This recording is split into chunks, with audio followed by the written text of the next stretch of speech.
अस्सलाम वालेकुम एवरीवन। आज हम स्टार्ट करने जा रहे हैं चैप्टर नंबर 2, उसकी एक्सरसाइज 2.1। ठीक है, फंक्शंस एंड ग्राफ चैप्टर का नाम है जो आज हम स्टार्ट करने जा रहे हैं। तो पहले तो आप लोगों को कॉन्सेप्ट होना चाहिए कि फ़ंक्शन क्या है और मतलब ग्राफ्स क्या होते हैं। ग्राफ्स पे तो चलो अगली किसी एक्सरसाइज पे जाके बात करेंगे।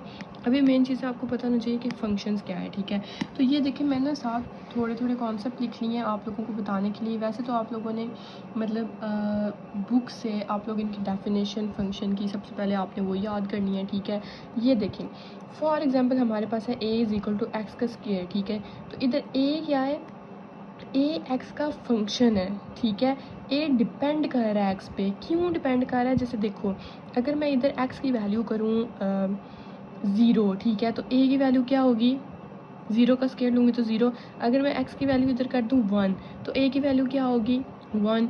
अगर मैं x की वैल्यू कर दूँ 2 तो a की वैल्यू क्या होगी 4। यानी a डिपेंड कर रहा है x पे। x की वैल्यू जब जब चेंज हो रही है तो a की वैल्यू भी चेंज हो रही है।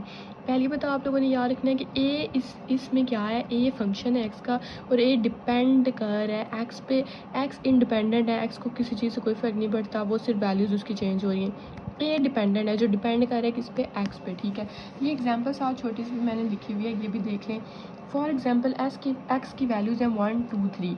ठीक है, इसको ना ध्यान से समझना है, बड़े सुकून से समझना है।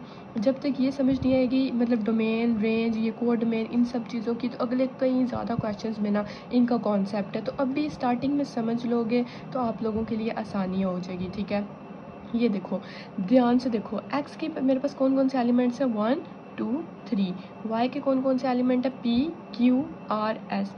मैंने एक्स के ऐसे लिख लिए और वाई के ऐसे लिख लिए। ठीक है, तो देखो 1 को मैंने मैप कर दिया P से, 2 को मैंने मैप कर दिया Q से, 3 को मैंने मैप कर दिया R से, यहाँ S बच गया। ठीक है, अब मैंने इसके पहले अब मैंने देखना है डोमेन क्या होता है, फिर मैंने रेंज क्या होता है, फिर मैंने देखना है कोडोमेन क्या होता है। तो इनकी डेफिनेशंस आप बुक से याद कर लेना। ठीक है, अब मैं आपको बताती हूँ कि डोमेन हम कैसे फाइंड करते हैं। देखो डोमेन ऑफ f, ठीक है, f मतलब ये f का फंक्शन है ना, x और y जो है f ऑफ x होता है ना। ठीक है, तो डोमेन ऑफ f, डोमेन मैंने कैसे निकालनी है, डोमेन बेसिकली वो चीज़ होती है, ठीक है, जो मैं एंटर कर रही हूँ। ठीक है, यानी जो मैं उस फंक्शन में वैल्यूज़ एंटर कर रही हूँ ना, वो होती है डोमेन। तो देखो इस फंक्शन में मैं कौन कौन सी वैल्यू एंटर कर रही हूँ, मैंने 1 किया, 2 किया, 3 किया, तो इधर मेरे पास डोमेन क्या है 1 2 3। यानी जो जो वैल्यूज़ एंटर हो रही है ना, ठीक है। फॉर एग्जांपल मैं इधर आप लोगों को बताती हूँ कि ये देखें, ये एक फंक्शन है। ठीक है, ये डोमेन है, जो इस फंक्शन में एंटर हो रही है ना वैल्यूज़, ये डोमेन है। ठीक है, और ये आगे मैं बताती हूँ आपको क्या है। डोमेन की समझ आ गई, यानी जो जो वैल्यूज़ हमारे फंक्शन में एंटर हो रही हैं। तो मैंने लग करके डोमेन ऑफ एफ लिख दी 1 2 3। अब रेंज क्या है मेरे पास, रेंज जो उस डोमेन को एंटर करने से जो आउटपुट मेरे पास आया वो होती है रेंज। ठीक है, यानी ये इस डोमेन को एंटर किया मैंने, इधर जो आउटपुट आया वो होता है रेंज। तो देखो 1 को किया तो P आया, 2 को किया Q आया, 3 को किया R आया, तो सिर्फ वो जो हमारे पास आउटपुट आया डोमेन का। तो देखो रेंज हमारे पास क्या आ गई, P Q R S नहीं लिखेंगे क्योंकि S क्या है हमारे पास, S मतलब किसी के साथ भी मैप नहीं हो रहा, वो एंटर करने से S किसी का भी आंसर नहीं आ रहा। ठीक है, ये हो गया डोमेन, ये हो गया रेंज। अब कोडोमेन क्या है, कोडोमेन सिंपली हमारे पास सारे ये वाई के एलिमेंट्स होते हैं। ठीक है, मैप हुए हैं नहीं हुए, ये सारे एलिमेंट्स हमारे पास कोडोमेन के आ जाते हैं। ठीक है, तो ये होता है हमारे पास डोमेन, रेंज, कोडोमेन, जो आगे जाके आपने कई ज़्यादा क्वेश्चंस में इनको फाइंड भी करना है। अब एक और चीज़ समझ लें कि y है फंक्शन, मतलब ये देखो y is equal to f of x, जैसे मैंने ऊपर बताया था ना a is equal to x का स्क्वायर। ये देखो तो a फंक्शन x का, इस तरह देखो y is equal to f of x, तो y क्या है, फंक्शन है x का, तो y को मैं ऐसे लिख लूँगी y is equal to f of x. ठीक है, इसमें x इंडिपेंडेंट वही जो ऊपर मैंने एग्जांपल दी, और y डिपेंडेंट। कैसे, फिर से एग्जांपल देखो, मैंने x की वैल्यू 0 रखी तो y की वैल्यू 0 होगी, x की मैंने 1 इधर पुट की तो y क्या आ गया 3, x की मैंने इधर 2 पुट की तो y की क्या आ गई 6। यानी जब जब x चेंज हो रहा है तब y की वैल्यू चेंज हो रही है। तो x मेरे पास इंडिपेंडेंट है, इसकी सिर्फ वैल्यूज चेंज होंगी, y जिसकी वैल्यू चेंज हो रही है वो डिपेंडेंट है, और वो किस पे डिपेंड कर रहा है, x पे कर रहा है। अब ना ये क्वेश्चन नंबर 1 बहुत ही ज़्यादा इजी है। अब हम क्वेश्चन सॉल्व करते हैं। ठीक है, पहला क्वेश्चन है मेरे पास एफ ऑफ एक्स, ये इन्होंने ना मतलब दो पार्ट्स दिए हैं। ए पार्ट में दिया है एफ ऑफ एक्स की value x square minus 1, b part में दिया है f of x is equal to under root 2x plus 3। उन्होंने बोला फाइंड करें 1 2, इसके ना चार पार्ट हैं, ठीक है। तो पहले इस फंक्शन के अकॉर्डिंग हमने ये चार पार्ट फाइंड करने हैं, फिर हमने इस फंक्शन के अकॉर्डिंग चार पार्ट फाइंड करने हैं। पहले इस फंक्शन को देख लें। मेरे पास फंक्शन है f of x is equal to x square minus 1, ठीक है। और पहला उन्होंने क्वेश्चन दे दिया है कि एफ ऑफ माइनस 3, यानी ये देखो x है ना एफ ऑफ एक्स, तो उन्होंने क्या दे दिया एफ ऑफ माइनस 3, यानी मैं x की जगह क्या पुट करूँगी माइनस 3। तो put x is equal to minus 3, function मेरे पास ये है। इस फंक्शन में मैंने x की वैल्यू पुट करनी है, ठीक है। तो देखो f of x is equal to x square minus 1, मैंने फंक्शन लिख लिया, x की जगह माइनस 3 पुट किया, यहाँ भी माइनस 3 का स्क्वायर प्लस 1, तो माइनस 3 का स्क्वायर 9, और ये प्लस माइनस क्या हो जाएगा माइनस और 1, तो आंसर क्या आ जाएगा 8। बहुत इजी क्वेश्चन है ये वाले, ये जो फंक्शन वाली वैल्यूज एक्स की पुट करनी होती है ना, ये बड़े इजी लगते हैं मुझे, ठीक है। एफ ऑफ 0, अब मैंने एक्स की जगह क्या पुट करना है 0, तो वही same function f of x is equal to x square minus 1, तो f of 0 is equal to x की जगह 0 0 का स्क्वायर माइनस 1। अब नीचे मेरे पास है एफ ऑफ एक्स माइनस 2, यानी मैंने एक्स की जगह क्या पुट करना है, मैंने एक्स माइनस 2 पुट करना है, ठीक है। तो वो हम पुट करके देख लेते हैं। ये देखो put x is equal to x square minus 1, तो इस x की जगह मैं x माइनस 2 पुट कर दूंगी, x माइनस 2 का स्क्वायर माइनस 1। अब देखो ये a माइनस बी का स्क्वायर, इसका फार्मूला लगेगा a square minus 2ab plus b square, और ये माइनस 1 ऐसे ही। अब इधर x स्क्वायर, ये 2 2 ज़ा 4x, तो माइनस 4x आ जाएगा, और 2 का स्क्वायर क्या होता है 4 माइनस 1, तो प्लस 4 माइनस 1 क्या होता है प्लस 3। बस ये हमारे पास आंसर है इसका। आखिरी पार्ट है हमारे पास उस फंक्शन के साथ जो हमने सॉल्व करना है कि x की जगह हमने क्या पुट करना है, एक्स स्क्वायर प्लस 3 पुट करना है, put x is equal to x square plus 3। तो ये फंक्शन है मेरे पास f of x is equal to x square minus 1 is equal to x की जगह मैंने क्या पुट किया एक्स स्क्वायर प्लस 3 का होल स्क्वायर, क्योंकि ये एक्स के ऊपर स्क्वायर है तो माइनस 1। ये a प्लस बी स्क्वायर का फार्मूला बनता है, तो a मेरे पास क्या है एक्स स्क्वायर, तो एक्स स्क्वायर का square plus 2ab plus b का स्क्वायर माइनस 1 ऐसे ही। तो मैं इसको इधर सॉल्व कर लूँगी कि 2 2 ज़ा 4, एक्स की पावर क्या होगी 4 प्लस 3 2 ज़ा 6, और x का स्क्वायर तो प्लस 6x स्क्वायर ऐसे ही, और ये प्लस 3 का स्क्वायर 9 मैंने इधर लिख दिया और माइनस 1 इधर, तो प्लस 9 माइनस 1 क्या होता है 8। तो ये आ गया मेरे पास आंसर। अब नेक्स्ट देख लेते हैं, और नेक्स्ट ये सारे मैंने किए हैं पार्ट्स इस फंक्शन के साथ, नेक्स्ट यही सारे पार्ट्स मैं इस फंक्शन के साथ करूँगी। अब वो देख लेते हैं। ये देखें ये हमारे पास next function under root 2x plus 3। अब मैं एफ ऑफ माइनस 3 आ गया, यानी x की जगह मैं अब क्या पुट करूँगी माइनस 3 इस फंक्शन में। तो मैंने इस फंक्शन में सीधा डायरेक्ट पुट कर दिया f की जगह माइनस 3, तो 2x प्लस 3 था, तो x की जगह मैंने जब माइनस 3 पुट किया प्लस 3, तो ये क्या आ गया 3 2 ज़ा 6, तो माइनस 6 प्लस 3 और अंडर रूट माइनस 3, बस इतना ही है। एफ ऑफ 0 यानी x की जगह क्या पुट करना है 0, तो एफ ऑफ x पहले मैंने फंक्शन लिख लिया, फिर मैंने x की जगह 0 पुट किया plus 3 2 0 0 0 plus 3 under root 3 answer आ गया। अब इसका थर्ड पार्ट देख लिया जिसकी जगह हमने एफ ऑफ x माइनस 2 है, ठीक है, यानी x की जगह मैंने पुट करना है x माइनस 2, तो under root 2x plus 3, x की जगह मैंने पुट किया x माइनस 2 प्लस 3, तो 2x और 2 को 2 से मल्टीप्लाई किया तो माइनस 4 प्लस 3 ऐसे ही, 2x माइनस 4 प्लस 3 क्या होता है माइनस 1 आ गया। फिर नेक्स्ट है f of x square plus 3, x की जगह मैंने पुट करना है एक्स स्क्वायर प्लस 3, ठीक है। F of x is equal to under 2x plus 3, x की जगह पुट करेंगे एक्स स्क्वायर प्लस 3, 2 को एक्स स्क्वायर से मल्टीप्लाई किया तो 2x स्क्वायर, और 3 को 2 से किया तो 6 प्लस 3, और प्लस 6 प्लस 3 कितना होता है प्लस 9, तो अंडर 2x स्क्वायर प्लस 9 हमारे पास आंसर आ गया। अब इसका क्वेश्चन नंबर 2 देख लें, ठीक है। घबरा, आई होप आपको समझ आ रही होगी, और बहुत ईजी क्वेश्चन था, क्वेश्चन नंबर 1 तो बहुत ही ज़्यादा ईजी था। अब ये भी बहुत ईजी है, ये देखिए उन्होंने बोला find F of A plus H minus F of A divided by H, और सिंप्लीफाई करें वेयर। उन्होंने ये आप लोगों को दे दिया है, इसे क्या बोलते हैं क्वेश्चन, ठीक है, स्टेटमेंट। उन्होंने बोला सिंप्लीफाई करो वेयर। अब ये भी पार्ट उन्होंने इसी के साथ दिया है कि जिधर एफ ऑफ एक्स की वैल्यू उन्होंने दे दी है कि 4x प्लस 7, यानी x की वैल्यू क्या है हमारे पास, एफ ऑफ एक्स की वैल्यू क्या है 4x प्लस 7 है, ठीक है। अब इधर आप लोगों ने करना पता है क्या है, ध्यान से समझिएगा, है बहुत ईजी लेकिन थोड़ा सा बस दिमाग लगाना है। 4x प्लस 7, अब ये जो 4x प्लस 7 है ना, ठीक है, इसमें हम बारी बारी इस x में वैल्यू पुट करेंगे क्योंकि f ऑफ x है ना। अब कौन सी वैल्यू पुट करनी है वो भी देख लें। ये a प्लस एच है और ये a है, तो एक दफ़ा मैं x की जगह पुट करूँगी a प्लस एच और एक दफ़ा मैं पुट करूँगी a। तो पहले मैंने f की जगह a प्लस एच, यानी मैंने इसको सॉल्व करना है ना, ठीक है। तो मेरे पास इसकी वैल्यू भी तो होनी चाहिए। तो मैं पहले x की जगह ये पुट करूँगी तो मेरे पास a प्लस एच की वैल्यू आ जाएगी। फिर मैं x की जगह a पुट करूँगी तो मेरे पास f ऑफ a की वैल्यू आ जाएगी, ठीक है। अब इस फंक्शन में मैंने x की जगह पुट किया a plus H, F of a plus H इसकी जगह 4, x की जगह पुट किया a प्लस एच प्लस 7, 4 को a से मल्टीप्लाई किया 4a प्लस 4 को h से किया तो 4h प्लस 7। अब ये आंसर आ गया इसका f of a plus h का जो इधर पुट करना है। अब f ऑफ a देखो, f of a 4x plus 7, x की जगह पुट किया a प्लस 7 तो आंसर आ गया 4a प्लस 7, ठीक है। अब ये ऊपर वाला मैं लिखने लगी हूँ पहले, ठीक है। डिवाइड h तो बाद ये नीचे मैंने किया है, तो f of a plus H 4a plus 4h plus 7 मैंने लिख लिया, minus f of a, minus f of a क्या है 4a प्लस 7, तो 4a प्लस 7 तो ये माइनस है तो अंदर ये प्लस 7 का साइन चेंज हो जाएगा। ये मैंने बाकी सेम ही लिखा है, बस साइन चेंज कर दिया, मतलब ये आ जाएगा।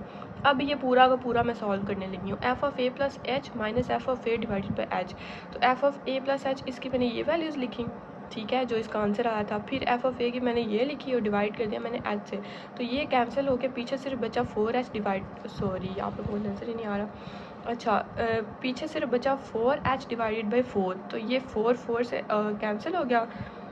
हाँ नहीं 4h, ये इधर मैंने 4 लिखा हुआ है, इधर h है, ये देखो नीचे h है ना, तो 4 नहीं कैंसिल होता, h कैंसिल होता है, h एक दूसरे से कैंसिल हो गया, पीछे क्या बचा 4।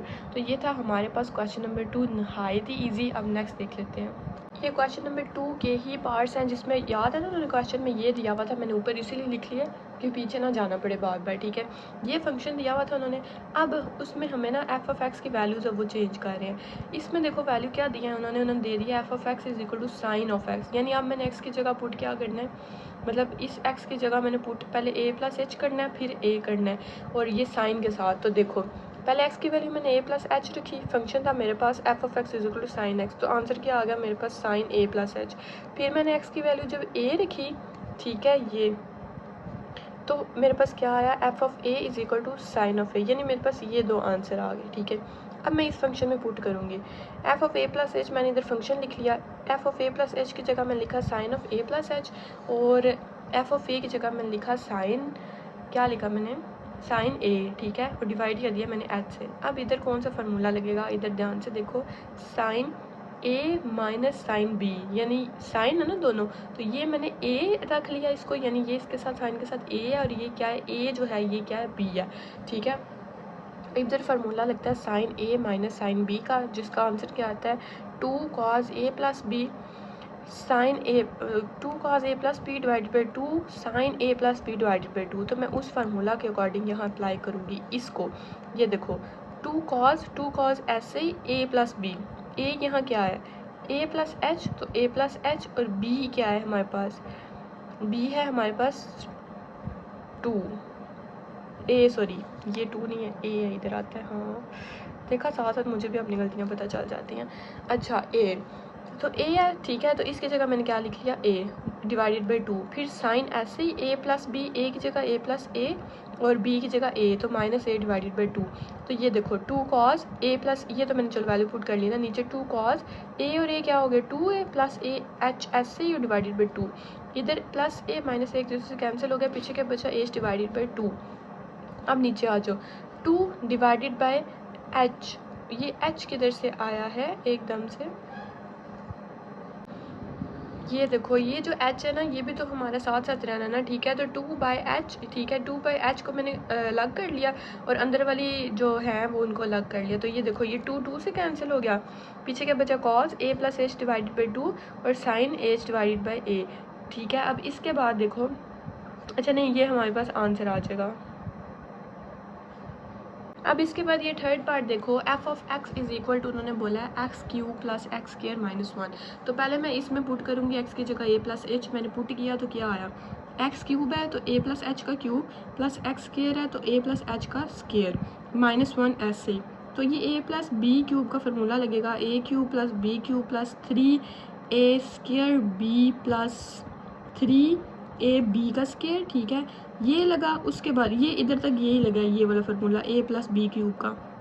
आगे ए प्लस बी का स्केयर का भी तो फार्मूला लगता है, plus a square plus b square plus 2ab -1, ऐसे ही। तो इधर तक ये मैंने इन दोनों के फार्मूला लगाए हैं, ए प्लस बी क्यूब का और ए प्लस बी स्केयर का, ठीक है। ये तो आप लोगों के बेसिक्स हैं, आते ही होंगे, मैट्रिक में भी पढ़े ही होंगे आप लोगों ने।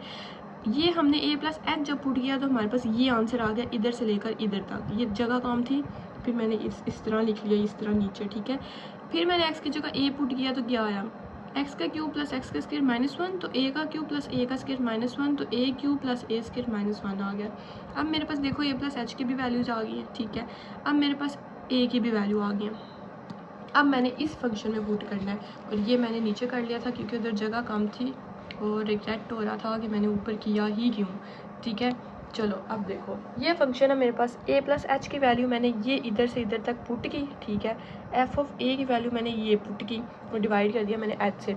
अब मैंने सिंपली इस स्टेप में कुछ भी नहीं किया, इस स्टेप में मैंने माइनस था ना, तो अंदर वाले साइन चेंज करके इधर लिखा है। अब मैं चेक करूँगी जो जो एक दूसरे से कैंसिल होता है वो कैंसिल किया, ए क्यूब हुआ, ए स्क्वायर हुआ, +1 -1 से हुआ, पीछे क्या बचा, A H cube 3a square H plus 3ah square plus H square plus 2ah, और डिवाइड कर दिया मैंने एच से। इधर देखो कॉमन आ रहा है एच, तो मैंने एच को कॉमन ले लिया, पीछे बचा H square plus 3a square plus 3ah plus H plus 2, divide कर दिया मैंने एच से।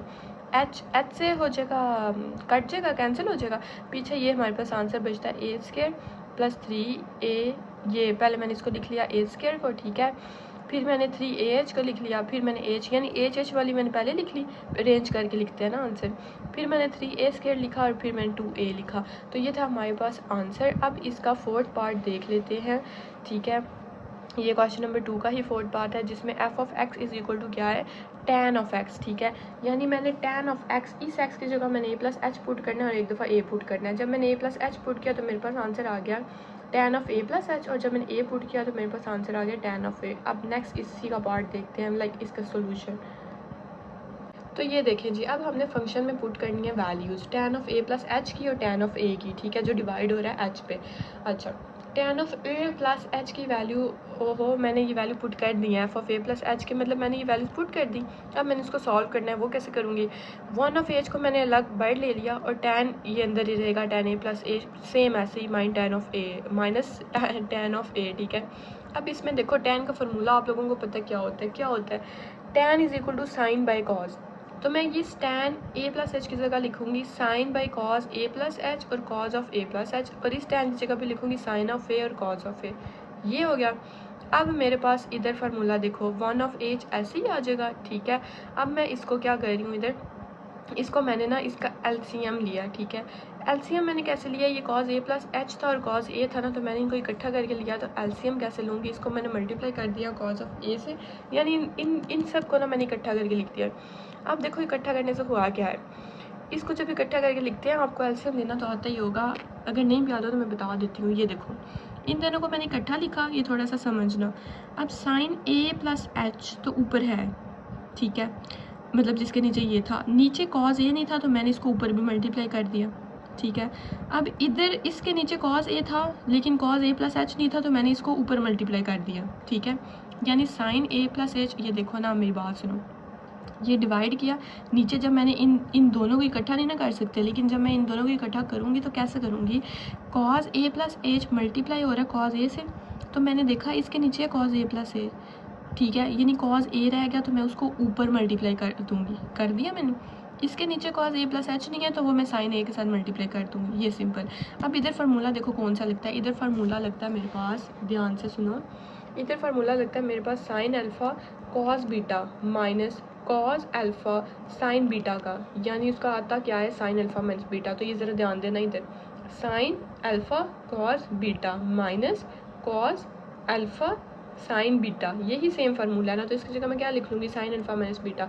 तो मैंने साइन अल्फ़ा मेरे पास a प्लस एच था और माइनस बीटा क्या था, a, तो मैंने माइनस a लिख लिया। नीचे मैंने सेम वही लिख लिया, cos a plus h cos a। तो ये देखो प्लस a और माइनस a दोनों एक दूसरे से कैंसिल, पीछे क्या बचा, sine h cos a plus h cos a, और ये 1 ऑफ h जो है उससे 1 तो मल्टीप्लाई हो जाएगा ना, और h नीचे ऐसे ही आ जाएगा। तो फाइनल आंसर में हमारा बनेगा sine of h cos a plus h cos of a। तो ये था हमारा क्वेश्चन नंबर 2। अब देखिए क्वेश्चन नंबर 3 कैसे सॉल्व करना है आप लोगों ने। ये देखो, एक्सप्रेस द फॉलोइंग, ये स्टेटमेंट्स हैं, ये भी बहुत इजी मज़े के क्वेश्चंस हैं। The area A of a square as a function of its parameter p. ये मैंने स्क्वायर इधर बना लिया, ठीक है। उन्होंने बोला जो एरिया है ना स्क्वायर का, हमने वो एज अ फंक्शन यूज़ करना है उसके पैरामीटर पी के। तो अब इसको कैसे सॉल्व करेंगे हम, तो देखो सबसे पहले ज्यूम कर लेना कि let x be the side of square. ये 4 साइड होती है ना स्क्वायर की, ठीक है। मैंने इसको भी एक्स बोल दिया, इसको भी एक्स बोल दिया, इसको भी एक्स, इसको भी एक्स। तो let x be the side of square. Area का फार्मूला क्या होता है, लेंथ मल्टीप्लाई विड्थ, यानी ये लेंथ मल्टीप्लाई बाई विड्थ, यही होता है ना एरिया का फार्मूला, कि लेंथ और मल्टीप्लाई बाई विड्थ, ठीक है। ये वाली विड्थ होती है ना और ये लेंथ होती है। तो एरिया जिसको हम ए से रिप्रेजेंट करते हैं is equal to length multiply by width, ठीक है। तो ये लेंथ मल्टीप्लाई बाय विड्थ, देखो लेंथ क्या है मेरे पास x और विड्थ क्या है x, तो x मल्टीप्लाई बाय x, तो आंसर क्या आ जाएगा x का स्क्वायर। तो ये बन जाएगी हमारे पास इक्वेशन 1, यानी एरिया आ गया हमारे पास a इज़ इक्वल टू, अभी एरिया नहीं आया, अभी हमने ये इक्वेशन बनाई है कि a is equal to x का स्क्वायर 1 बन गई। अब पैरामीटर पे आ जाओ, पैरामीटर को p से डिनोट करते हैं। पैरामीटर क्या होता है, पैरामीटर इस सारी साइड्स का जो मतलब होता है ना, एक ये सारा पैरामीटर है, तो उसको हम कैसे लिखेंगे, x plus x plus x plus x, यानी ये साइड जो होती है ना स्क्वायर की, ये सारा पैरामीटर है। तो पैरामीटर का फार्मूला हो गया x प्लस एक्स, जिसका आंसर आ गया 4x।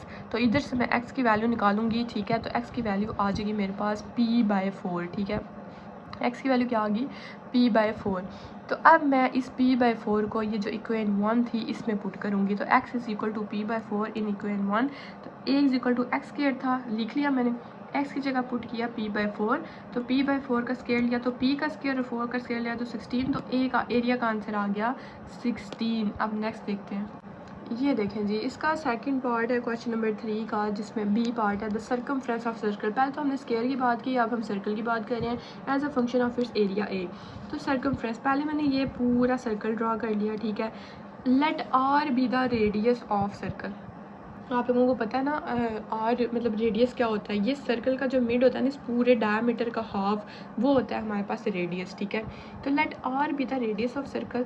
आर मैंने बता दिया कि ये रेडियस है सर्कल का। सर्कमफ्रेंस का फार्मूला क्या होता है, इज़ इक्वल टू, इसको डिनोट करते हैं सी से, उन्होंने भी बोला हुआ था सर्कमफ्रेंस सी, इसको डिनोट करते हैं सी से। इसका फार्मूला आप लोगों ने याद रखना होता है 2πr, ठीक है। तो बेसिकली हमने सर्कमफ्रेंस फाइंड करना है। पिछले में हमने एरिया फाइंड करना था, इसमें हमने सर्कमफ्रेंस की वैल्यू फाइंड करनी है, ठीक है। तो सर्कमफ्रेंस का फार्मूला है 2πr, ये इक्वेशन 1 बन गई हमारे पास, ठीक है।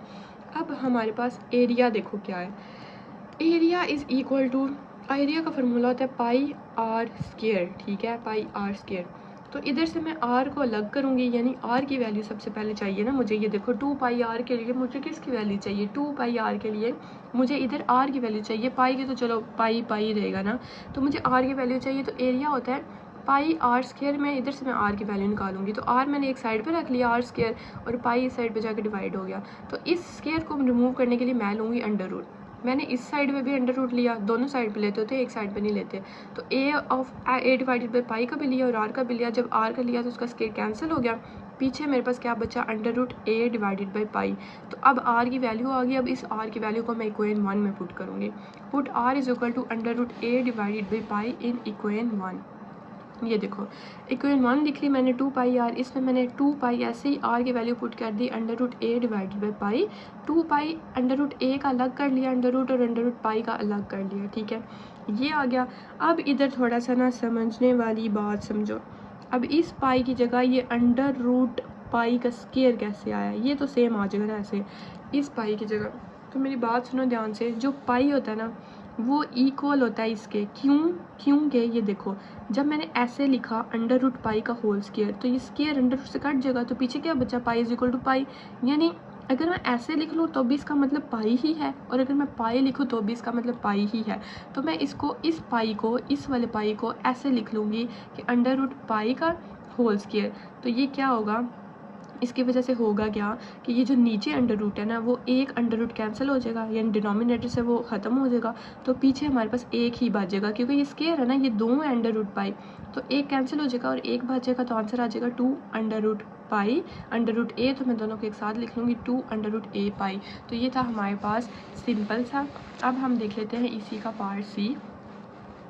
चलें जी, the surface area S of a cube as a function of volume V, तो let x be the length of cube, ये होता है हमारे पास क्यूब, ठीक है।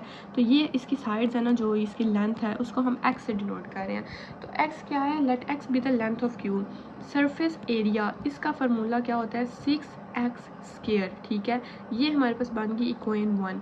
इसमें हमें वैल्यू चाहिए, किसकी चाहिए, 6x² है ना। तो सबसे पहले हम वॉल्यूम फाइंड करेंगे, ठीक है। क्या हम फाइंड करेंगे, वॉल्यूम। तो volume v is equal to, volume क्या होता है मेरे पास, वॉल्यूम होता है कि ये देखो लाइक क्यूब है ना हमारे पास, ठीक है। तो क्यूब की हम तीनों साइड्स को क्या करेंगे, मल्टीप्लाई करेंगे, यानी x x। तो x का क्या होएगा, मतलब एक्स क्यूब, यानी वॉल्यूम हमारे पास आ जाएगा एक्स क्यूब, क्यूब का वॉल्यूम है ये हमारे पास। तो v की वैल्यू आ गई एक्स क्यूब। तो इधर से मैंने अब क्या करना है, ये देखो मैंने ये 1/3, यानी मैंने इधर लिया क्यूब लिया, ठीक है। तो v के ऊपर भी आ गया 1/3 और x 3 था तो ये 1 आ गया 3। तो मैं इसी को तो रिमूव करने के लिए मैंने लिया, तो 3 से कैंसिल, तो x की वैल्यू आ गई v 1/3, x की वैल्यू आ गई। यानी इस वॉल्यूम के थ्रू हमने फाइंड क्या किया है, x की वैल्यू, ठीक है। इधर मैंने अलग से नहीं लिखा कि x की वैल्यू आ गई है v 1/3। पीछे हमने याद है वो फर्स्ट वाले क्वेश्चन में हमने मतलब ऊपर भी हमने r की वैल्यू फाइंड की, इधर हमें x की वैल्यू चाहिए थी सरफेस एरिया फाइंड करने के लिए। x की वैल्यू आ गई क्या, वॉल्यूम 1/3। तो मैं इक्वेशन 1 में पुट करूँगी 6v 1/3 का स्क्वायर, क्योंकि ये x का स्क्वायर है तो x की जगह मैंने लिखा v 1/3 का स्क्वायर लिया, तो 6v का स्क्वायर अलग आ जाएगा। और मतलब ये 2 जो है ना, ये 1/3 है ना, इसकी पावर है, v की पावर है 1/3, तो 2 1 से मल्टीप्लाई होकर आ जाएगा v की पावर 2/3। तो ये आ गया हमारा एरिया का आंसर। बहुत ही सिंपल सा छोटा सा क्वेश्चन था। अब नेक्स्ट चलते हैं। ये अब थोड़े से क्वेश्चन आ गए हैं, बोरिंग कह लें, मतलब जब मैं छोटी होती थी, जब मैंने ये पढ़ा था ना, तो मुझे ये क्वेश्चन बहुत बोरिंग लगते थे, तब मुझे इनकी समझ नहीं थी आती। लेकिन मैं पूरी कोशिश करूँगी कि आपको इनकी अच्छे से समझ आए, क्योंकि अब आगे मेरे अपने कॉन्सेप्ट क्लियर हुए हैं इनके, क्योंकि ये ना बहुत थोड़े से बोरिंग हो जाते हैं। लेकिन अगर एक दफ़ा आपको कॉन्सेप्ट की समझ आ गई है, फिर आप लोग ईजिली इन क्वेश्चन को कर लेते हो। और आई स्वेयर ये पेपर में ज़रूर आते हैं, जो मर्जी हो जी, पेपर में डोमेन रेंज का क्वेश्चन ज़रूर आता है, और मैं हमेशा चॉइस पे छोड़ती होती थी। अच्छा, find the domain and range of function g defined below.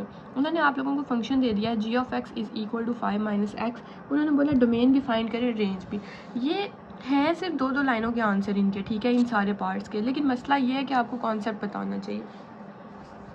अब इस फंक्शन की उन्होंने बोला डोमेन भी बताएं और रेंज भी बताएं।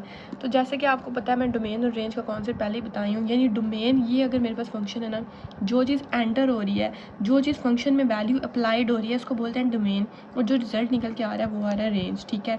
तो अब इसमें देखो 5 - x है, तो इधर मैंने इसकी डोमेन लिखनी है। अब इस 5 - x में मैं डोमेन और रेंज पता कैसे करूँगी, कि मैं इनमें ना 1-2 वैल्यूज़ पुट करके देख लूँगी कि 5 - x है, ठीक है। तो मैं अगर x की जगह पुट कर रही हूँ 1, तो 5 - 1 हो जाएगा, तो आंसर आएगा -1 हो जाएगा ना, हाँ। तो आंसर क्या आएगा, 4, आंसर आएगा 4। तो अगर मैं x की जगह 2 पुट कर रही हूँ तो 5 - 2 आंसर क्या आएगा, 3। यानी मेरे पास इसकी डोमेन क्या आई है, जो मैं वैल्यूज़ अप्लाई कर रही हूँ। तो जो मैं वैल्यूज़ अप्लाई कर रही हूँ वो क्या होनी चाहिए, वो रियल नंबर होने चाहिए। या आप उसको ऐसे लिख लो, रियल नंबर को ना ऐसे, मतलब इसका इतना भी आंसर हो सकता है, ये नहीं भी लिखो तो। यानी उसकी डोमेन है रियल नंबर के, हम रियल नंबर एंटर कर रहे हैं एक्स में, ठीक है। और रेंज भी हमारे पास रियल नंबर ही आ रही है ना। देखो, जब मैंने 1 पुट किया तो आंसर आया 4, जब मैंने 2 पुट किया तो आंसर आया 3। तो रेंज आंसर भी हमारे पास क्या आ रहा है, रियल नंबर्स। तो रियल नंबर्स को ऐसे भी लिख सकते हैं कि -∞ से इन्फिनिटी तक। यानी आप लोग डोमेन, यानी -∞ से इन्फिनिटी तक आप लोग वैल्यूज़ पुट कर सकते हो, यानी कोई भी रियल नंबर पुट कर सकते हो। इधर रेंज भी आ जाएगी -∞ से इन्फिनिटी। अच्छा, ये तो हमारे पास बहुत इजी सा क्वेश्चन था। अब नेक्स्ट वन देखें, g of x is equal to √x + 2। एक बात याद रखना कि नेगेटिव साइन नहीं होना चाहिए अंडर रूट में, ठीक है। अब इसकी डोमेन क्या होगी, इसकी डोमेन हम ऐसे चेक करेंगे, x + 2 है ना, ठीक है।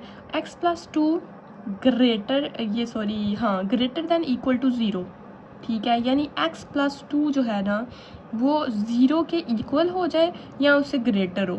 अब मतलब नेगेटिव में नहीं जाना चाहिए काम, ठीक है।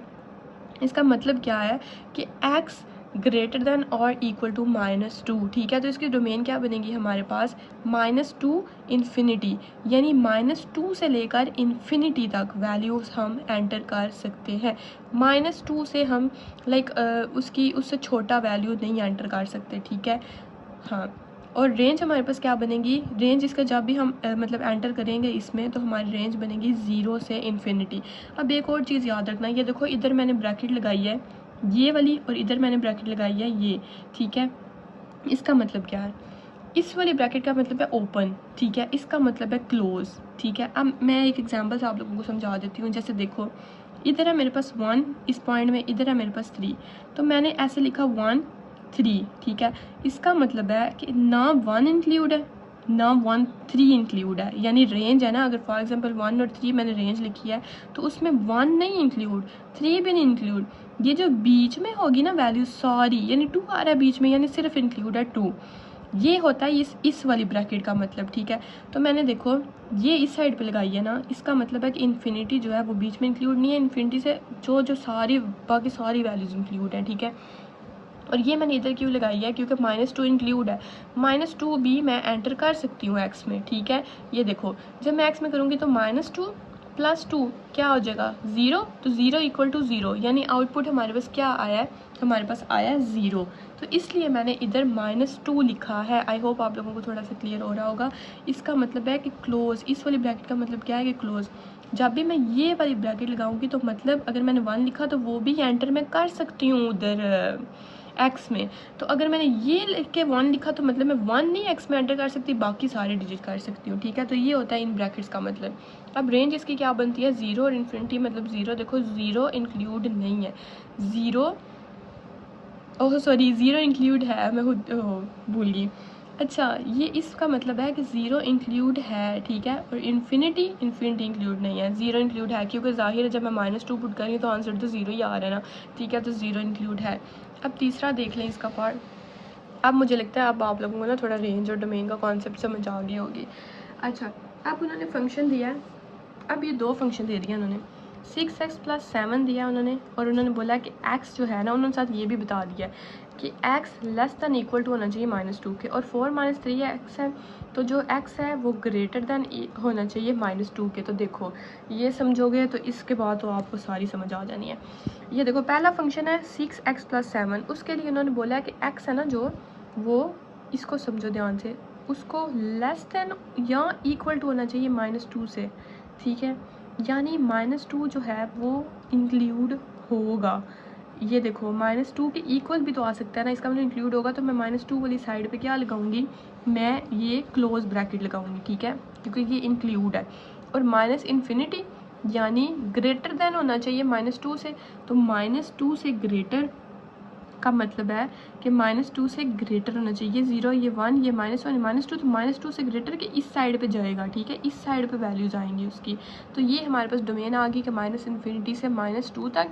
अब दूसरे फंक्शन को देखो जिसका था कि 4 - 3x, जिसमें आया x ग्रेटर देन -2, यानी वो इक्वल नहीं होना चाहिए -2 के, -2 से ग्रेटर होना चाहिए। तो -2 से ग्रेटर इस साइड पे जा रहा है ना, तो -1, यानी -2 नहीं होना चाहिए, -1 से स्टार्ट करना है हमने, ठीक है। तो ये देखो इधर मैंने क्या लिखा, -2 इन्फिनिटी, यानी -2 इंक्लूड नहीं है, उसके आगे वाली सारी वैल्यूज इन्फिनिटी तक इंक्लूड है, क्योंकि -2 से बड़े जो होते हैं ना वो इस साइड पे जाते हैं, याद रखना, ये पॉजिटिव वाली साइड पे, ये -1 0 1 ये होगा। तो -2 इंक्लूड नहीं है, मैंने ये ब्रैकेट इसलिए लगाई क्योंकि इधर हमें उन्होंने इक्वल नहीं दिया हुआ, उन्होंने बोला कि -2 से क्या होने चाहिए, बड़े होने चाहिए। तो मैंने लिखा -2 इंक्लूड नहीं है, उससे लेकर इन्फिनिटी तक हमारे पास रेंज डोमेन है। ये होगी हमारे पास डोमेन, मतलब इसकी भी डोमेन आ गई और इसकी भी डोमेन आ गई। अब इन दोनों की डोमेन मैंने लिखनी है ना, मतलब ये तो मैंने लिखा ना, ये पूरा का पूरा फंक्शन है ना, तो मैंने पहले इसकी डोमेन फाइंड की, इसकी डोमेन फाइंड की, अब मैंने इन दोनों की कंबाइंड डोमेन लिखनी है। ये इन्फिनिटी और -2 मैंने पहले लिख लिया, फिर यूनियन, जब मैं कंबाइन लेती हूँ तो यूनियन आता है, तो यूनियन के साथ लिख लिया मैंने -2 और इन्फिनिटी। तो इसका आंसर देखो यूनियन लेके क्या आएगा कि -इन्फिनिटी और -2 इधर है और -2 इधर है और इन्फिनिटी, यानी जब मैं इन्फिनिटी लिखूंगी तो ये -2 भी बीच में ही आ जाएगा। तो इसलिए मैंने ये डोमेन g(x) की लिख दी कि -इन्फिनिटी से लेकर इन्फिनिटी। अब देखें इसकी रेंज कैसे आती है। तो अब इसकी रेंज की बात कर लेते हैं। देखो पहला फंक्शन है हमारे पास g of x g is equal to 6x+2। तो देखो उसके उन्होंने आगे बताया हुआ था कि एक्स है ना जो वो ग्रेटर देन वो लेस देन इक्वल टू होना चाहिए 0 के, ठीक है, यानी -2 से लेस होना चाहिए या उसके इक्वल होना चाहिए। तो सबसे पहले तो मैंने -2 पुट किया तो मेरे पास आंसर आ गया -5। फिर मैंने -3 यानी ये देखो मैंने जैसे बताया था ना कि इससे लेस वाली वैल्यूज़ इस साइड पे जाती हैं और बड़ी वैल्यूज़ इस साइड पे होती हैं हमारी, ठीक है। तो जब मैंने इससे लेस था -3 तो जब मैंने -3 पुट किया तो मेरे पास आंसर क्या आ गया -11। मतलब आंसर हमेशा हमारे पास नेगेटिव में आ रहा है। जब जब मैं -2 या उससे छोटी वैल्यूज़ पुट कर रही हूँ तो आंसर मेरा क्या आ रहा है, नेगेटिव आ रहा है, ठीक है। तो मैं क्या करूँगी, मेरे पास इसका मतलब रेंज आ गई -5 से -इन्फिनिटी, ठीक है। मेरे पास रेंज क्या आई -5 से, यानी सबसे पहले मैंने क्या पुट किया -2 का आंसर क्या आया -5। तो सबसे पहले मेरे पास रेंज -5 भी इंक्लूड है। -5 से मेरे पास -इन्फिनिटी, यानी आगे सारी माइनस में वैल्यूज आई जा रही हैं। तो मेरे पास रेंज आ गई -5 से -इन्फिनिटी, ठीक है। इसको ऐसे नहीं लिखना, इसको ऐसे लिखना है कि -इन्फिनिटी से -5। अच्छा ये गलती से मैंने ऐसे लिख दिया, ऐसे लिखते हैं इसको, ऐसे वो समझाने के लिए बता रही हूँ। अच्छा अब ये वाला फंक्शन देखो, g of x is equal to 4 - 3x और x का उन्होंने बोल दिया है कि ग्रेटर, ये एक तो मुझे सिंबल्स का थोड़ा बड़ा मसला होता है।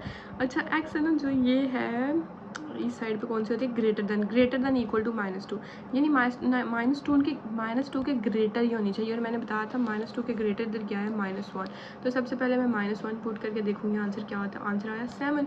फिर मैंने उसके बाद ये मतलब पुट किया, ये मैंने क्या पुट किया है, अच्छा -1.999 यानी जो बिल्कुल -2 के ना पास है, उसके करीब है, तो वो पुट किया। तो मेरे पास आंसर क्या आ गया 4 प्लस इसको मल्टीप्लाई किया तो 5.997 और ये अप्रॉक्सीमेटली हो जाता है 10 के इक्वल, ठीक है। तो हमारे पास रेंज इसकी क्या आ जाती है -इन्फिनिटी से 10, यानी -इन्फिनिटी से हमारी अप्रॉक्सीमेटली जो भी वैल्यू आ रही है वो कहाँ तक आ रही है, 10। तो ये हो जाती है हमारे पास रेंज।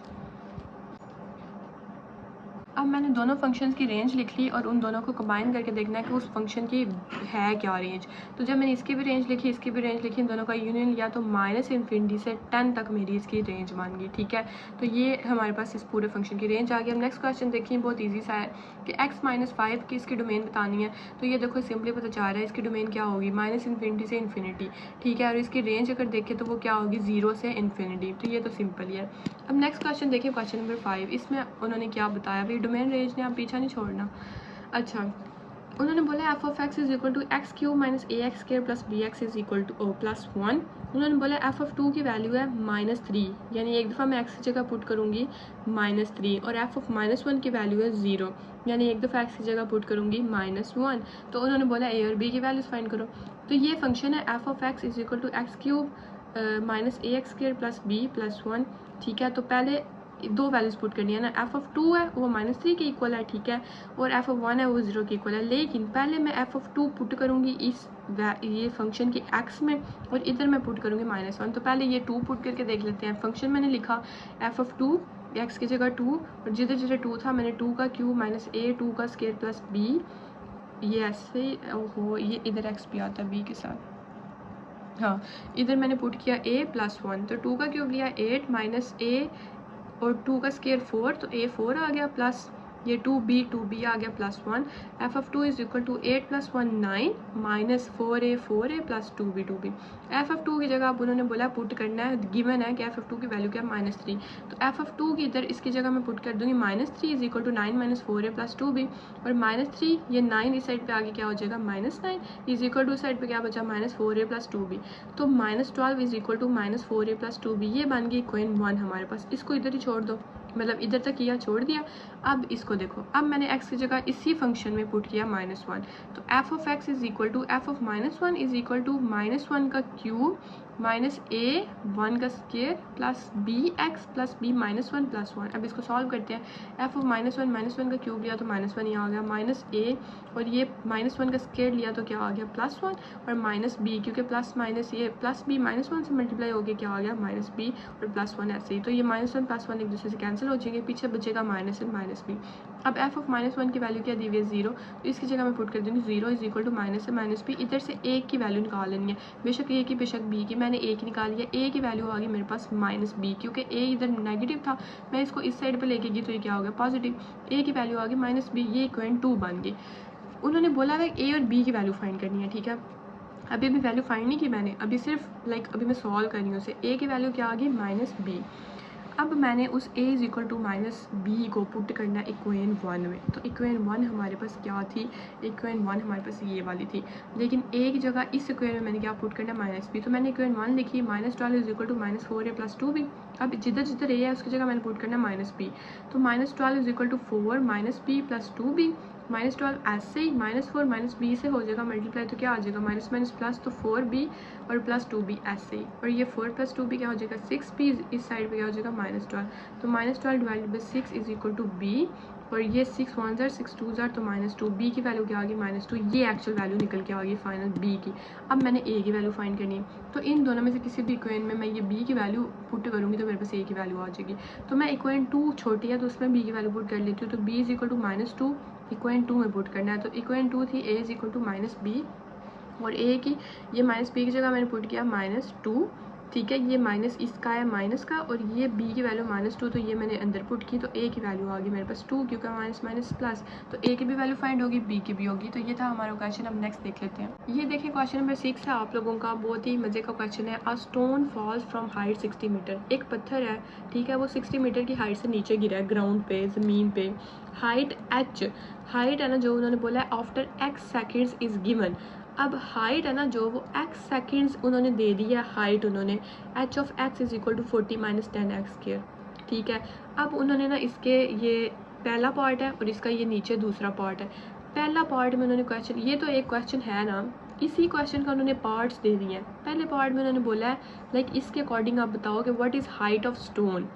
स्टोन की हाइट क्या है जब x हमारे पास 1 सेकंड हो, जब x हमारे पास 1.5 सेकंड हो, और जब x हमारे पास 1.7 सेकंड हो। तो उन्होंने देखो हमें फंक्शन दिया हुआ है h of x is equal to 40 - 10x², मैंने लिख लिया, ठीक है। अब उन्होंने बोला है x जब 1 सेकंड है तो क्या होगा, तो मैंने put x is equal to 1 second, मैं x की जगह 1 सेकंड पुट करके देखूंगी कि मेरे पास h की वैल्यू क्या आती है। तो h of 1 is equal to 40 minus ये है 10, और x की जगह मैंने क्या पुट किया 1, तो आ गया मेरे पास 40 - 10, तो 40 - 10 का होता है 30। तो h किस में हम ये करते हैं मीटर्स में ना, हाइट की वैल्यू आ गई 30 मीटर, यानी जब x की वैल्यू 1 सेकंड थी तो हाइट मेरे पास क्या आ गई 30 मीटर। अब उन्होंने बोला कि जब x 1.5 है तब क्या आएगी, तो मैं सेम उसी तरह x की जगह पुट करूँगी 1.5, तो 40 - 10 1.5 का स्केयर इसी फंक्शन में पुट करूँगी। तो 40 - 10 1.5 का स्केयर लिया तो 2.25, और h की वैल्यू क्या आ गई 17.5 मीटर। अब x की वैल्यू है 1.7 सेकेंड्स, तो मैं इस फंक्शन में क्या करूँगी x की जगह पुट कर दूँगी 1.7 सेकेंड, ठीक है। तो 40 - 10 x का स्केयर 1.7 का स्केयर, तो 40 - 10 1.7 का स्केयर क्या होता है 2.89, तो ये मेरे पास आंसर आ जाएगा, ओह सॉरी, ये मेरे पास आंसर आ जाएगा 11.1 मीटर। ये तो मैंने इसका पहला पार्ट सॉल्व किया इस वाले क्वेश्चन का। अब दूसरे पार्ट में उन्होंने बोला है कि मुझे सिर्फ इतना बता दो कि when does stone strike in ground, यानी ग्राउंड पे स्टोन कब गिरा, ये स्टोन है ना ये गिरा है, ये ग्राउंड पे गिरा कब, तो वो मैं कैसे फाइंड करूँगी। h of x is equal to 0, क्योंकि देखो जब बिल्कुल वो ग्राउंड पे ये पहुंच गया है, मतलब जब ग्राउंड पे पहुंच गया तब उसकी हाइट क्या है, उसकी हाइट 0 है, क्योंकि वो बिल्कुल ये पहुंच जो गया है ग्राउंड पे, तो उसकी हाइट क्या होगी 0 ही होगी ना, वो ग्राउंड के साथ जो स्ट्राइक मतलब वो टच हो गया है। अच्छा, h of x is equal to 0 करूँगी, ठीक है, यानी x की मतलब अब मैं इसको इसके इक्वल कर दूंगी, तो h ऑफ x की वैल्यू क्या है 40 - 10x², तो मैंने ये पुट की इज इक्वल टू 0। अब मैं इसको सॉल्व करूँगी, देखो 40 इधर ही रह जाएगा, -10x² उस साइड पे जाएगा तो क्या बन जाएगा पॉजिटिव, ठीक है। तो 40 डिवाइडेड बाई, अब 10x², 10 इसके साथ मल्टीप्लाई हो रहा तो मैं इस साइड पे भेज दूँगी, क्या हो जाएगा डिवाइड, तो इज इक्वल टू x², 10 1 ज़ा 10, 10 4 ज़ा 40, तो 4 इज इक्वल टू x²। ये स्केयर खत्म करने के लिए मैंने आपको 100 दफ़ा बताया हुआ कि अंडर रूट लेते हैं, तो अंडर रूट 4 ही इसी साइड पे लिया, अंडर रूट x का स्केयर लिया तो स्केयर अंडर रूट से कैंसिल, अंडर रूट 4 x की वैल्यू आ गई, अंडर रूट 4 कैलकुलेटर से करोगे तो 2 आ जाएगा, यानी x की वैल्यू आ गई मेरे पास 2, यानी x is equal to 2 seconds. इसका आंसर है कि 2 सेकेंड्स, जब इधर हमारे पास आके गिरा वो स्टोन बिल्कुल ग्राउंड के करीब था, जब उससे स्ट्राइक हो रही थी तब क्या था 2 सेकेंड, x की वैल्यू क्या थी 2 सेकेंड्स। ठीक हो गया। अब नेक्स्ट क्वेश्चन देख लेते हैं। तो ये है जी हमारे पास क्वेश्चन नंबर 7। ठीक है, उन्होंने बोला है फंक्शन दे दिया उन्होंने, consider function f of x is equal to 3x minus 5। इसके भी पार्ट्स हैं 1, 2 और ये तीसरा नीचे है जो भी आपको नज़र नहीं आ रहा। पहले पार्ट में उन्होंने बोला कि पहले बताएं डोमेन और रेंज इसकी, ये इस फंक्शन की। फिर उन्होंने बताएं कि फंक्शन 1 to 1 है कि नहीं है। अब इधर अच्छा चलो पहले ये डोमेन रेंज वाला कर लो ना, फिर मैं ये दूसरे पार्ट पे आती हूँ। डोमेन रेंज सिंपली मैंने आप लोगों को बताई हुई है, ये भी बहुत ईजी है। ये मतलब ईजी क्वेश्चन है तो इसकी ईजी है फाइंड करना। कि देखो 3x माइनस 5 है, ठीक है, तो इसकी डोमेन यानी मैं कितनी वैल्यूज एंटर कर सकती हूँ, तो ये माइनस इन्फिनिटी से इन्फिनिटी इसकी रेंज आ जाएगी, यानी सारे रियल नंबर्स। 1 भी पुट कर सकती हूँ, 0 भी पुट कर सकती हूँ, 3 भी पुट कर सकती हूँ, या बेशक ऐसे लिख लो ऐसे लिख लो। मतलब जाहिर है जब मैं पुट कर रही हूँ रियल नंबर्स तो मेरे पास रेंज भी तो रियल नंबर्स की आएगी ना। ठीक है, तो डोमेन और रेंज मैंने लिखती माइनस इन्फिनिटी से इन्फिनिटी, या ऐसे लिख लो सीधा के रियल नंबर्स, बेशक ऐसे लिख लो बेशक ऐसे लिख लो। तो डोमेन और रेंज हमने फाइंड कर ली। ठीक है, अब देखो नेक्स्ट जो पार्ट है वो थोड़ा समझने वाला है क्योंकि ये पहले आप लोगों को नहीं पता होगा।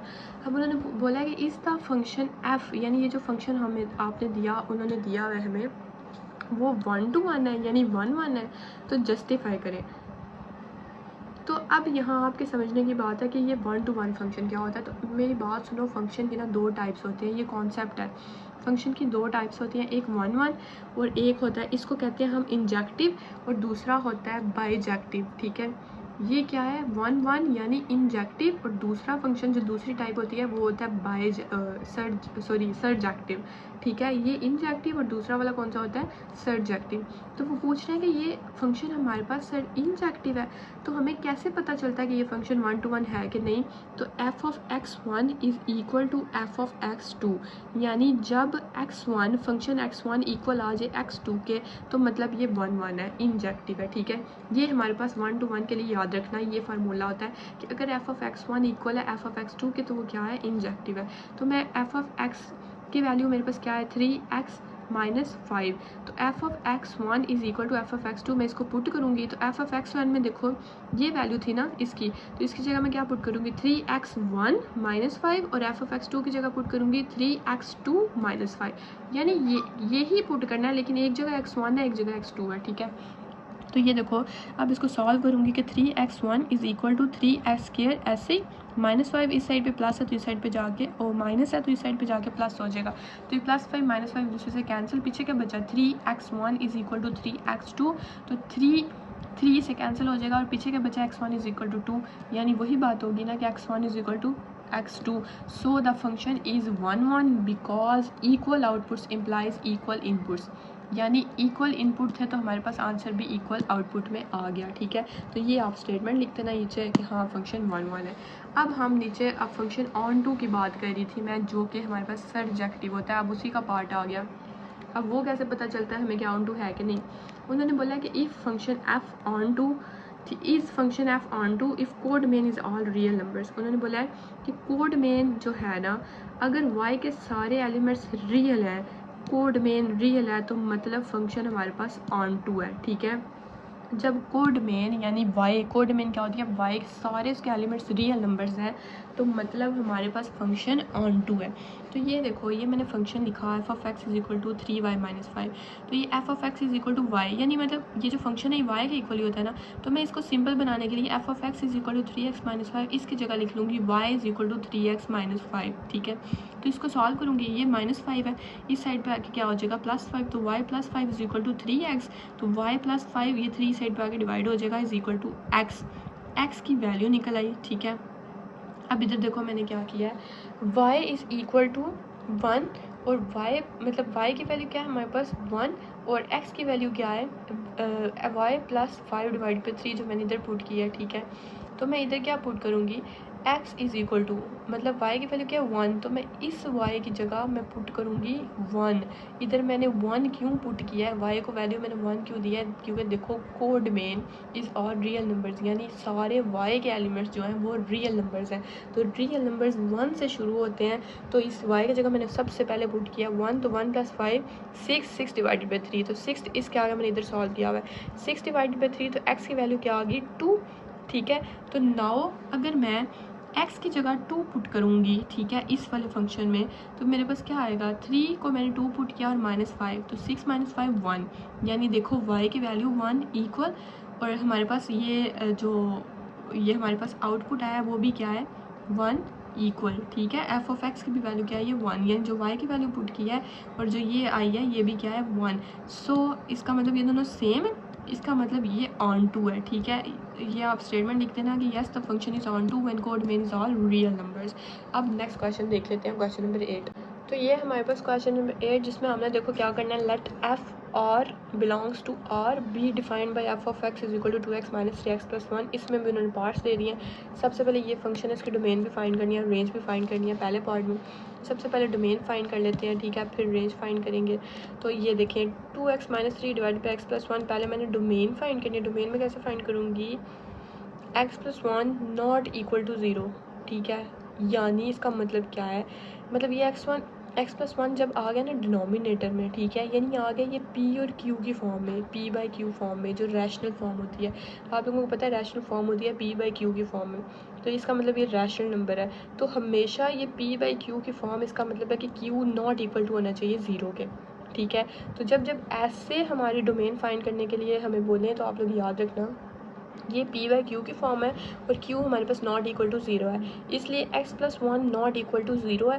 तो जब ये नॉट इक्वल टू 0 है तो मतलब नॉट इक्वल टू -1 है, ठीक है।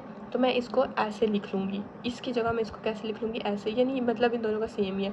तो डोमेन हमारे पास इसकी क्या निकल के आएगी, रियल नंबर माइनस, इस ब्रैकेट में क्या आ जाएगा, -1, ये वाला, ठीक है। इनकी डोमेन हम ऐसे ही फाइंड करते हैं। नेक्स्ट है हमारे पास रेंज। अब रेंज को हमने कैसे फाइंड करना है, वही फंक्शन लिख लिया, 2x - 3 डिवाइडेड बाई x + 1, ठीक है। एफ ऑफ एक्स आप लोगों को पता है कि y के इक्वल होता है, यानी हम ऐसे लिख सकते हैं कि y is equal to 2x - 3। इसको मैं इससे मल्टीप्लाई कर दूंगी तो आ जाएगा yx + 1 is equal to 2x - 3। तो मतलब ये रेंज फाइंड कर रही हूँ ना मैं, ज़ाहिर है किसी तरह मैं वैल्यू पुट करके रेंज फाइंड करूँगी ना। तो ये सारा फाइंड करने के सॉल्व करने के बाद मेरे पास x की वैल्यू आई है -3 - y डिवाइडेड बाई y - 2, ठीक है। यानी y - 2 is not equal to 0 है। इसको ऐसे भी तो लिख सकती हूँ ना वो ऊपर की तरह कि y नॉट इक्वल टू -2, ठीक है। तो हमारे पास रेंज क्या आ जाएगी, जैसे ऊपर मैंने ये रेंज लिखी है -1, सेम उस तरह मैं लिखूँगी कि रियल -2, ठीक है। यानी सारे रियल नंबर्स हैं लेकिन -2 नहीं है हमारे पास, ठीक है। अब नेक्स्ट उन्होंने पार्ट, ये थोड़ा ईजी है, नेक्स्ट वाला पार्ट के उन्होंने बोला कि डिटरमाइन करें whether f of x is onto. तो ऑन टू हम कैसे, पहले भी हम देख चुके हैं, ऑन टू यानी सब्जेक्टिव। तो हमने फाइंड करना है कि ये सब्जेक्टिव है कि नहीं। तो मैंने फंक्शन लिखा, इसकी जगह y लिखा कि y is equal to x - 3 divide by x + 1, ठीक है। तो ये हम सॉल्व कर चुके हैं ऑलरेडी, ये वाला।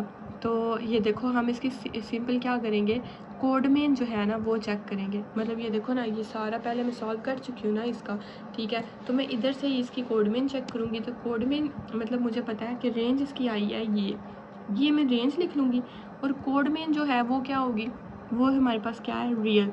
यानी रेंज जो है वो कोड मेन के इक्वल नहीं है, तो मतलब ये हमारे पास ऑन टू नहीं है। हमें पता है कि जब रेंज इक्वल हो कोड मेन के, याद रखना, तब फंक्शन ऑन टू होता है। हम पीछे वाले क्वेश्चन में भी यही पढ़ के आए हैं, वो 1 इक्वल था ना 1 के, यानी रेंज इक्वल थी कोड मेन के, तो हमारे पास फंक्शन ऑन टू है। तो इधर देखो हमारे पास रेंज है कि रियल -2, लेकिन कोड मेन हमारे पास क्या है कि रियल नंबर्स। तो इसका मतलब रेंज इक्वल नहीं है कोड मेन के। तो सिंपल स्टेटमेंट में लिख दूंगी, the function is not onto because the range r -2 is not equal to codomain r। ये था हमारे पास क्वेश्चन नंबर 8। अब क्वेश्चन नंबर 9 देख लेते हैं। ये फंक्शन हमारे पास 1 1 है। पहले हमने देखा ऑन टू, और आपको पता है कि 1 1 भी मैं पहले वाले फंक्शन में बता चुकी हूँ कैसे फाइंड करते हैं कि एफ ऑफ एक्स 1 इक्वल होना चाहिए एफ ऑफ एक्स 2 के। तो मैंने इन दोनों को सेम लिख लिया, ठीक है। 2x1 - 3 का लिख लिया और x - 1 + 1, यानी इधर कुछ किया कोई नहीं, बस इधर ब्रैकेट नहीं आती वैसे, मतलब मैंने सेम लिखा है, बस इधर x1 है और इधर x2 है, ठीक है। इधर x1 + 1 है, इधर x2 + 1 है, ठीक है। तो सेम लिख रहा है। अब इनको सॉल्व करके देखूंगी कि x1 इक्वल आता है x2 के कि नहीं आता। तो ये देखो इधर मैंने किया क्या है, 2x - 3 को, इसको मतलब ऐसे मैंने मल्टीप्लाई कर दिया है। x2 मतलब इसको मैं इधर ले गई हूँ, इधर डिवाइड हो रहा था ना, तो इसको मैं इससे मल्टीप्लाई कर दिया, और ये इधर डिवाइड हो रहा था, इसको मैंने इससे मल्टीप्लाई कर दिया, ये मल्टीप्लाई किया।